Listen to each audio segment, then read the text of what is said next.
interesting, Siddharth, and this is been the major takeaway from today's budget, is the sense of confidence that the government seems to have of re-election. We've been comparing it to 2019 and the period between February and May of 2019. Do you believe that at least over the next 4 or 5 months, people will wait to see what happens in May, irrespective of this seeming inevitability that of a re-election, and then take their choices post that, wait to see what happens in the July budget? This will be a pause period. A number of big-ticket projects will be on pause mode.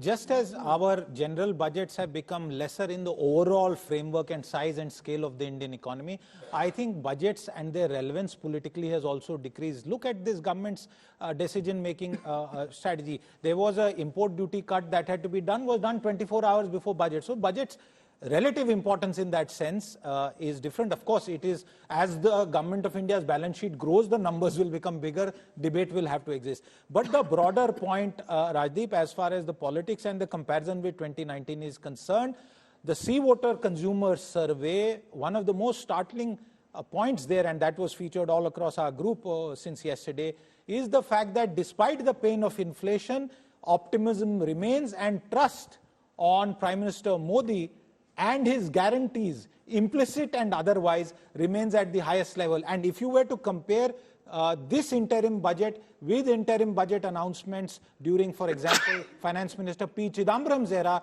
you will see that credibility is at the core of this. There is no wool over the eyes statements or announcements. Are you saying Mr. Chidambaram had no credibility? Siddharth Zarabi is saying that when Chidambaram would make announcements, I think his 2014 was politically. They were targeted politically. That's the point I'm trying to make. There was a clear political target. I'm not saying that he was not a credible person. No, so was Piyush Goyal in 2019. Well, right? Yes, but 2019, the political context was different. That's the point, Rajdeep. Let me toss it back to you. You track this better than the best. What is the Hawa right now versus 2019? No, I keep maintaining the big difference between 2019 and 2024 is that unlike 2019, where there was a sense that the opposition had a fair chance, there's a general belief that this is a done deal. I mean, it's a word I hate to use because at the end of the day, there's, Janta Janardhan. This is a country of 1.4 billion people. Who knows what the voter may think come tomorrow. As of today, there's a sense that it's a done deal. And that seems to reflect in the way this the budget was delivered, the general belief that let's not, if it ain't broke, don't fix, you don't need to do anything dramatic.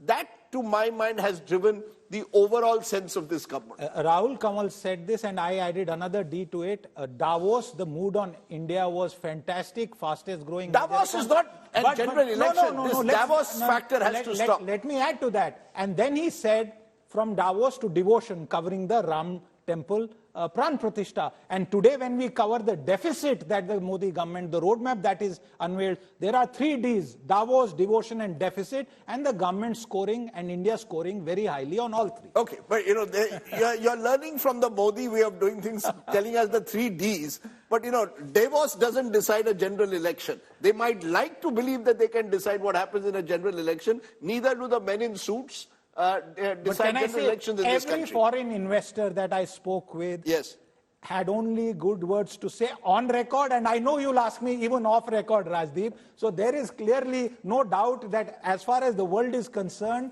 they expect and they want a 3rd term for Prime Minister Narendra Modi. No doubt on it at all. Okay, so, and it's interesting, you see the political resonance that Mr. Modi brings into budget speeches. Lakshadweep, for example.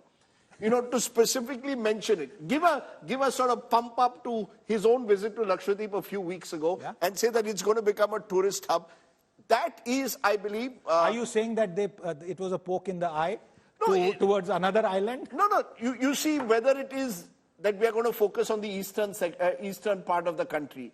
That will resonate possibly in newspapers tomorrow or in channels in the east of the country, which is a potential growth area for the government because they maxed out in northwest and central India. When you speak of Lakshadweep, you're sending out a message that, look, I've gone there and this was not just a tourist photo op. I want to sort of build a tourist infrastructure around Lakshadweep. The idea that you use every photo, every image, every message to create a sense that we are moving ahead. Why isn't it simply a development announcement? Lakshadweep needs development. Lakshadweep needs tourist facilities. Its infrastructure is underdeveloped. Yes. I mean, it's as simple as that. So why bring in politics in everything that you can see? I mean, you know.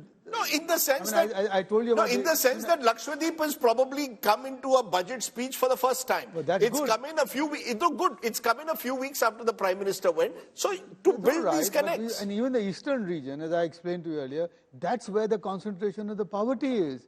That's where all the migrants are coming from. If they get development and jobs are generated there, I think it's better on all accounts. I agree. Saurabh, what's your biggest takeaway when you sort of look at this budget, interim budget, particularly compared to 2019? Is that the sense you get, a more self-confident government in a better place, a sweeter spot than it was 5 years ago? Clearly, as I said earlier, Rajdeep, the economy, as the government sees it for surely, is in a sweet spot. So they feel that they are well positioned to lay out a roadmap for the future. And it's not even a roadmap, it is basically a statement of intent. The roadmap will come as they seem to be confident about in the next term, and in the first budget of the next term, which is in July.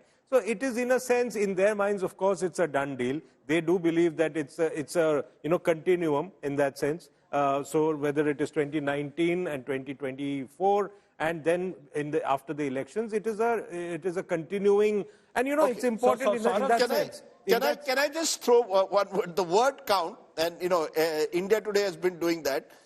This is, of course, the Prime Minister 42 times, tax 42 times, policy 35 times, government 26, Bharat 24, scheme 16, farmer 15, opportunity 13, economy 12, reforms 12, women 11, GST 11, growth 10, states 10, vaccine 6, airport 6, IIT 5, Atmanirbhar Bharat 4, fish 4, inflation 3, Awas Yojana 3, Lakshadweep twice, Ram Mandir twice, Vande Bharat twice. 2 words, according to some, conspicuously missing this time: jobs and employment.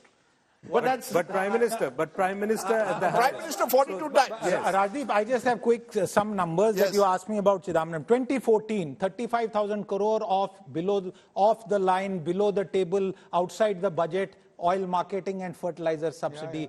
Plan expenditure reduced by 80,000, delayed payments of 8,000 crore plus to infrastructure companies, all to shore up the deficit. That credibility, or the lack of it from then to 10 years of Modinomics, I think there can be no argument against that. This government, whenever it gives the numbers, Mr. Garg may point out certain actual revised expenditure estimates and some tinkering within the schemes, but the big picture clearly is in favor of Modi.